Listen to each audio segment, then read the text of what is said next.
Hello, this is Mia Lambert, and I'm going to I'm going to read a poem I wrote a couple days ago called Little Hands, Johnny. And this was just a fun poem. It's not a work of art. Um, and what it's about is, well, have you ever wondered what would happen if we took like a present day politician and he happened to have been born maybe in the 1800s, uh, and maybe when he was up for election, it was at the time of the Civil War. What would happen? Um, yeah, and me either.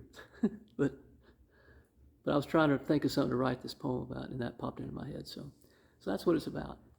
Little Hands, Johnny.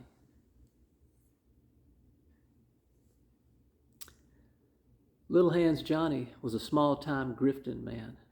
He'd learned it from his dad, the best grifter in the land. Careful, or he'll take everything and you can't stop it. Then he'll sue your ass to take that last penny in your pocket.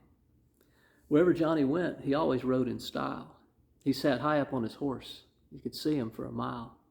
He was decked out in his finest, lots of silver and gold, exquisite boots of Spanish leather, and some inventory to be sold. He must be important. If you saw him, you would say, because he looked like someone who just always got his way. He rode from town to town. He was searching out the gullible. He was selling hope and miracles. He sold them by the bottleful. He sold his miracle snake oil to everyone he met. It was made from gut-rot moonshine, old corn, and a bit of sweat. He told them they'd be cured. He told them they'd get rich. He told them they'd find happiness. They were blinded by his pitch. Well, Johnny stayed in every town until his sales dropped off. But in this one big town, the sales never stopped. It seemed they liked this tough man pose, his charisma, and his style. They said they'd make him mayor if he would stay there for a while. So Johnny took the job, and he got very wealthy. He put innocent folks in jail until they paid him a healthy fee. Those he wouldn't pay faced the wrath of Johnny. They were quickly marched outside and hung from a pecan tree.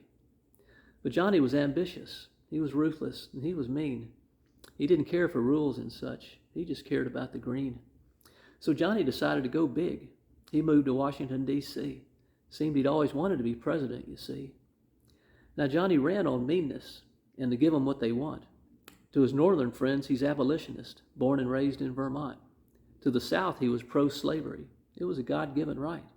He said he'd fight the abolitionists with all of his might. His slogan was a simple but effective: give me all the money you got so I can get elected. Later on, he made it more subtle: give me all the money you can, and I'll make this place great again. He ran as a Democrat, and he won, hands down. Next, he'd run against old Abe, and he planned to grind old Abe in the ground. Since he couldn't play both sides again, he made a new plan this time. He beat old Abe, he thought, with some lies hidden in rhyme. Horseface Abe, why the long face? Your wife is crazy, Abe, and you're a disgrace. Horseface Abe, you're sick in the head. What's the reason, Abe, that your son is dead? Johnny sent that poem to the newspapers, and the nickname stuck like glue. Everyone called Abe Horseface now, and he didn't know what to do. And they weren't really sure about how Abe's son had died, so when Johnny raised doubts, they wondered if Abe had lied. No matter what Abe did, Johnny ridiculed him in rhyme. Abe never had a chance against Johnny's attack dog mind. Well, the people loved this tough man because he was on their side. And the only thing he ever did was to lie.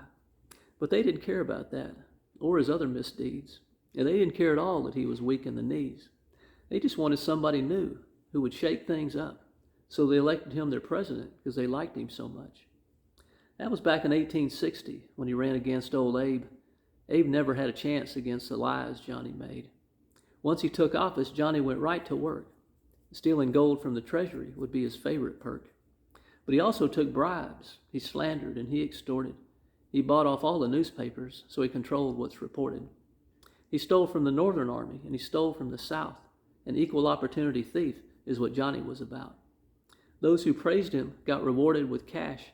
Those who criticized were tied up and thrashed. Meanwhile, there was a war going on, but Johnny didn't care.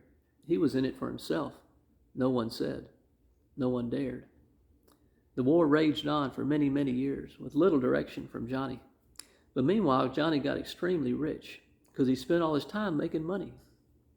It was a bloodbath is what it was. Almost every man was killed. The South eventually won the war this time, and Johnny was absolutely thrilled. Slavery wasn't just legal after the war, it was mandated by Johnny.